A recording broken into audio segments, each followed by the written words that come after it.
தலத்திலே அன்னையானவள் நமக்கு என்றும் காணிகால வண்ணமாக இந்த அற்புத பஞ்சபுரி என்று சொல்லக்கூடிய ஐவர்பாடி என்கிற கிராமத்திலே அன்னையானவள் மாயாஸ்வரூபியாக விஷ்ணு மாயாக இங்கு அமர்ந்து அருள்பாலித்துக் கொண்டிருக்கிறாள்.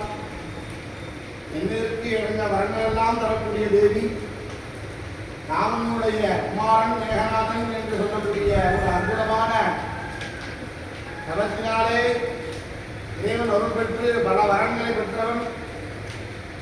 தனக்கு இந்திர பதவி வேண்டும் பொருட்டு இந்திரஜித் என்கிற பெயரை பெற்று அற்புத தலம் இந்த தலம். பதவி, புகழ், மக்கள், வீடு, செல்வம் என்று சொல்லக்கூடிய 16 விதமான அருள் செல்வங்கள், அடையாத கல்வி, குறையாத வயது, கமடுவாராத நட்பு, கன்றாத வளமை, குன்றாத இளமை, கருவினீடாத உடல், சரியாத குணமும், அன்பு அகலாத மனைவி, தகலாத சந்தானம், தாழாத கீர்த்தி, மாறாத வாக்கு, கடைகள் மாறாத குறையும், தொலையாத நிதியும், போனாத போடும், ஒரு குன்றம் இல்லாத வாழ்வு என்கிற அபிராமி பட்டர் அம்பிகை பார்க்க இது கொண்ட அந்த 16 அருள் செல்வங்களையும் அன்னையானவளை நினைத்த மாத்திரத்திலே அன்னையானவள் இங்கு அருள்பாலித்துக் கொண்டிருக்கிறாள். அன்னிதா ஜரணம் நாசி ரமேவ ஜரணம் மம ரத்மாத் காருண்ய பாவேவ ரட்சரட்ச மகேஸ்வரி என்கிற ஸ்லோகத்திற்கு இணங்க அன்னையினுடைய திருப்பாதங்களை நாம் பக்தியுடன் பற்றி கொண்டமையானால் அன்னையின் அருளானது நம்மை நிமிடத்துக்கு நிமிடம் கூடவே இருந்து காக்கும் கவசமாக அன்னையானவள் இருப்பாள். இந்த தலத்தினுடைய பெருமையானது இந்த ஜென்மாவில் சொல்ல எண்ணி அடங்காத ஒரு கீர்த்தியை உடையது. இந்த அற்புதமான கேத்திரமானது அகஸ்தியருடைய விதி வழிபாடுகளே அமர்ந்த சிவபெருமான். அதனால் இவருக்கு அகஸ்தீஸ்வரர் என்கிற நாமதேயம், தர்ம சம்பத்தனி என்கிற நாமதேயத்துடன் அன்னையானவர்கள் வீட்டுக் கொண்டிருக்கிறார். அறம் வளர்த்த நாயகி என்கிற தமிழாக்கத்திலே நாம் தெரிந்து கொள்ள வேண்டியது. நீதி நேர்மை என்கிற சொல்லக்கூடிய அப்பை கூடாது நமக்கு சொல்லிக் கொடுத்த அறம் செய்ய விரும்பு, அறத்தை நாம் செய்ய வேண்டும். இந்த ஜீவான்மாவானது வாழ வேண்டிய வழி என்ன என்கிற முறையை பார்ப்போமேனால் நமக்கு முன்னோர்கள் சொல்லிக் கொடுத்தது அறத்தின் வழியிலே இந்த ஜீவான்மா இந்த பூலோகத்திலே வாழ வைக்க வேண்டும் என்பதுதான் இதை பார்ப்பதற்கு பூலோகத்தினுடைய தாற்பயம். இந்த அறவானது ஒவ்வொருத்தருக்கும் ஒவ்வொரு விதமான முறையில் இருக்கக்கூடாது. அறம் என்பது பொது. அந்த அறத்தின் வழியிலே நாம் அனைவரும் இறைவனை வழிபாடு செய்ய வேண்டும். அப்படி பஞ்சபாண்டவர்கள் அனைவரும் இந்த இடத்திலே இறைவனை வழிபாடு செய்து அதற்குமல்லாது நம்பிக்கையை இங்கு மாயாஸ்வரூபமாக தரிசித்து அருள் பெற்றார்கள். அதற்கு எண்ணிய விஷயங்கள் என்னவென்றால், உலகத்திலே இந்த பாரத தேசத்திலே மயான வழிபாட்டை கேத்திரம் என்று சொல்லக்கூடியது காசி கேத்திரத்துக்கு ஒரு பெரிய வயலான்னு சொல்லுவாங்க. அதற்கு நிகரான கேத்திரம் ஏன் அப்படின்னாக்க, இந்த கிராமத்தை இந்த ஆலயத்தை சுற்றி 8 விதமான பிரதானங்கள் இடுகாடுகள் உள்ளது. அதற்கு நடுவிலே வீட்டு கொண்டிருந்து அன்னையானவர் அருள்பாலித்துக் கொண்டிருக்கிறார். வடக்கு முகமாக பார்த்திருந்து அன்னையானவர் அருள்பாலிக்கிறார். இந்த அற்புதமான வம்சமானது காளி வம்சம். காளி காளி மகாகாளி காளிகே பாபகாளி தர்மார்த்த மோட்சதே தேவி மகாகாளி நமோஸ்துதே என்பது சாக்த மகாமந்திரத்துடைய அற்புத மந்திரம். அந்த மந்திரத்தின் வாயிலாக நாம் தெரிந்து கொள்வது, இந்த அன்னையானவர்கள் காளி வம்சம் கொண்டு காய என்கிற எழுத்துக்கு படைப்பின் பொருளான பிரம்மாவானவர் அதிதேவதையாக இருந்து நம்முடைய அனைத்து விதமான தர்மங்களை நம்மிடமிருந்து சிருஷ்டிக்கக்கூடியவள் என்று பொருளானது. லகாரம் சொல்லக்கூடிய லீயானது அந்த தர்மத்தை நாம் செய்தேன் என்கிற அகங்கார மமதையை நம்மிடத்திற்கு விலக்கி அதை நம்முள்ளிருந்து செய்பவள் அவள் என்று உணர்த்துவதற்கு லீலா காளி என்கிற சப்தத்துக்கு இது ஒரு பெரிய எடுத்துக்காட்டான ஒரு வார்த்தை வச்சனம். அதனால் இந்த காளியானவர்கள் இந்த கலிகாலத்தில்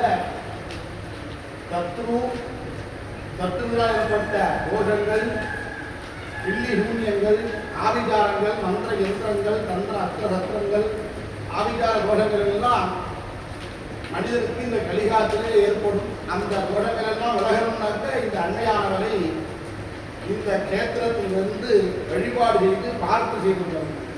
அப்பேற்பட்ட அந்த வழிபாடு பிரார்த்தனையானது நாம் நினைத்தோட கணக்காது. ஒரு ஜென்ம புத்திர புண்ணியம் இருந்தால் மட்டும்தான் இந்த பிராப்தமானது இந்த கேத்திரத்தை கிடைக்கும். ஏன்னா மற்ற இடத்துல காளி புத்திங்கிற கோவிலானது இப்பெல்லாம் நிறுவப்பட்டது. ஆனால் இங்கே அன்னையானவள் அமர்ந்து அவளே விரும்பி அமர்ந்து அருள்பாலித்துக் கொண்டிருக்கிற கேத்திரம் இந்த கேத்திரம். இந்த கேத்திரத்தினுடைய மகிமையை நாம் அதை அனுபவித்தால் மட்டுமே நமக்கு அற்புதமான ஒரு எண்ணங்கள் எல்லாம் நம்மளிருந்து ஏற்படும். இந்த அன்னையை வழிபாடு செய்யணும்னாக்கா டைரக்டாக உடனே செய்ய முடியாது. அதற்கு விதமான ஒரு மூலமூர்த்தி தேவதைகள் தான் முன்னோடி தேவதைகள் தான். விநாயகர், முருகப்பெருமான், பைரவர், கரவர், சூழி துர்கா, வாராகி, அகலாமுகி, சுதர்சுதர், மகாலட்சுமி, திரையம்பக ருத்ரர், தொடர்ந்து அதற்கு அப்புறமாக அம்மையை வெற்றிகிறார்களே நம்ம வழிபாடு செய்ய முடியும். விநாயகர் வழிபாடுகளே நமக்கு முதலில் கிடைப்பது என்னவென்றால் அன்னையை நாம் வழிபாடு செய்ய வேண்டும். அதற்கு தடையாக இருக்கக்கூடிய நமது கர்மாக்கள், பாப கர்மாக்கள் எல்லாம் விலகும். முருகனுடைய கடாட்சிக மந்திரமான ஓகமான பிரசாதமானது நமது 7 ஜென்ம பாவங்கள் எல்லாம் விலகும். தொடர்ந்து ஹரிஹரபுத்திரன் என்று சொல்லக்கூடிய தர்மசாஸ்தாவுடைய மகாமந்திரமானது நம்முடைய பூர்வஜன்ம புண்ணியத்தை நம்மிடம் சேர்க்கும். தொடர்ந்து பைரவருடைய மந்திரமானது நம்மை தொடர்ந்து வரக்கூடிய பாபங்கள் சாபங்கள் இருந்து காப்பாற்றும். தொடர்ந்து சர்வேஸ்வருடைய மகாமந்திரமானது அன்னையினுடைய நாமத்தை சொல்ல வழிகாட்டும்.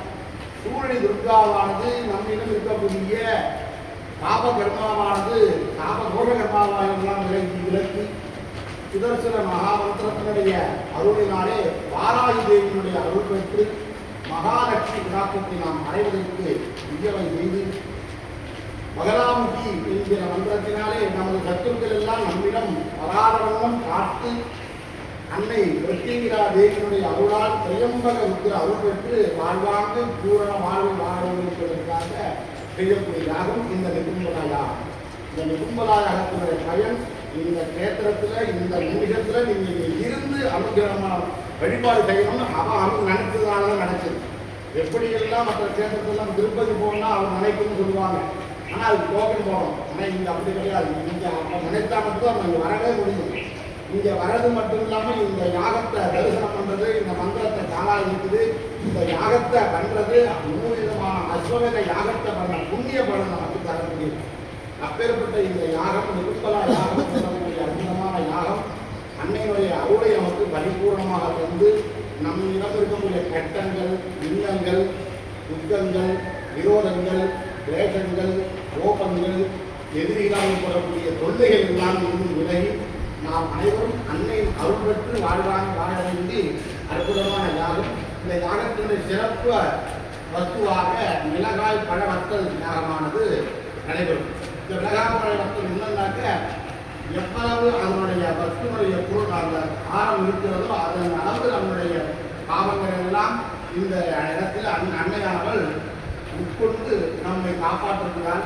அதனால் அனைவரும் அன்னையை தான் செய்து கொண்டு இப்பொழுது நிகும்பலா யாகத்தினுடைய சிறப்பு வஸ்து யாகத்தை தொடருமாறு தெரிவித்துள்ளது. நம பார்வதீபதே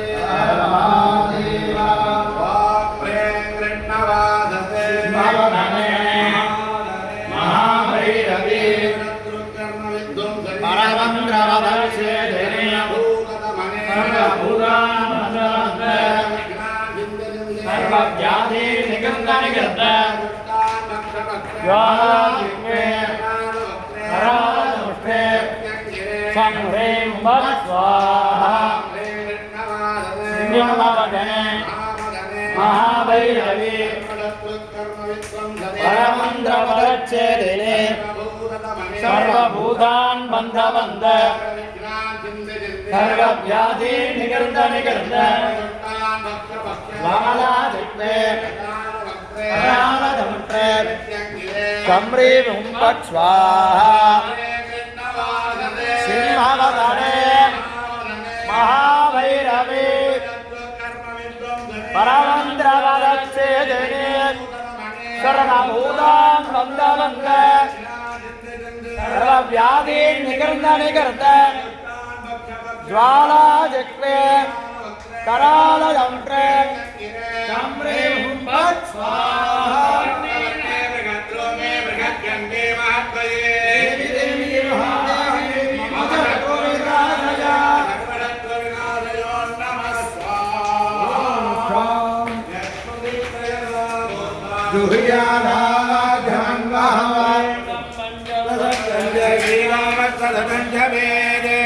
आनने भक्त गुरु भक्ताक्षे भक्त संभवे तन्ने भजति पद्माक्षी येन सौख्यं लभाम्यहम् धनं मे जुषदां देवीं सर्वकामाश्च देहि मे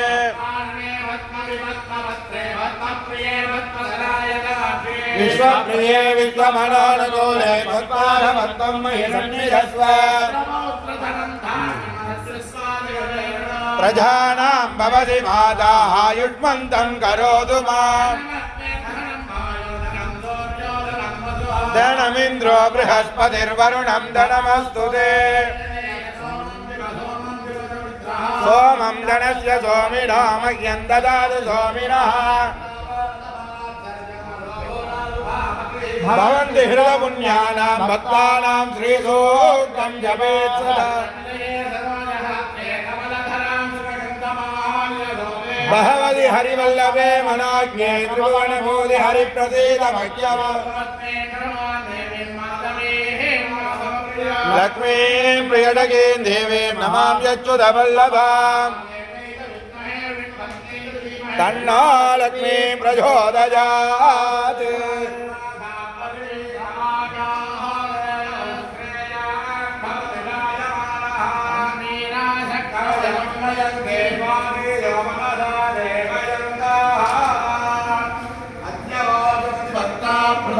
देव्यो विषगे चतुर्वान् जम्भयन् सर्वासयातु धान्यः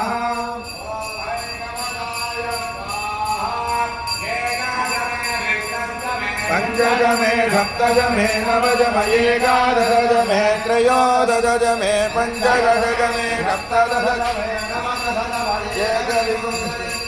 त्रयोविंशतिस्तमे पञ्चविंशतिस्तमे सप्तविंशतिस्तमे नवविंशतिस्तमे एकत्रिंशत्तमे सप्तमे त्रयोदशमे षोडशमे द्वादशमे षोडशमे विंशतिस्तमे सप्तविंशतिस्तमे चारिंशतिस्तमे द्वात्रिंशत्तमे षट्त्रिंशत्तमे चत्वारिंशत्तमे चतुश्चत्वारिंशत्तमे अष्टाचत्वारिंशत्तमे द्वादश प्रथमश्च बृहश्च कृतश्च सुमश्च भूर्भागयज्ञश्च भुवनश्च भुवनश्चाधिपतिश्च क्रोधरवैरव्ये नमः ॐ क्रोधरवैरव्ये नमः ॐ कपालवैरव्ये नमः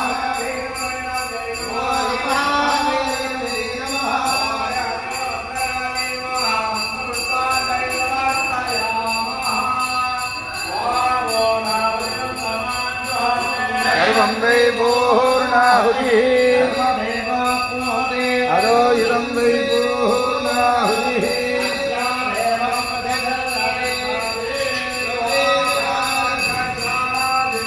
करालभद्रे प्रत्यङ्गे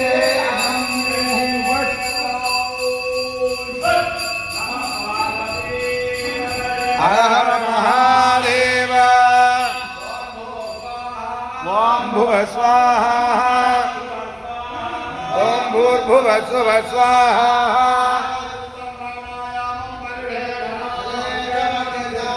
हनुमते नमः स्वाहा देवदविदप्रासामि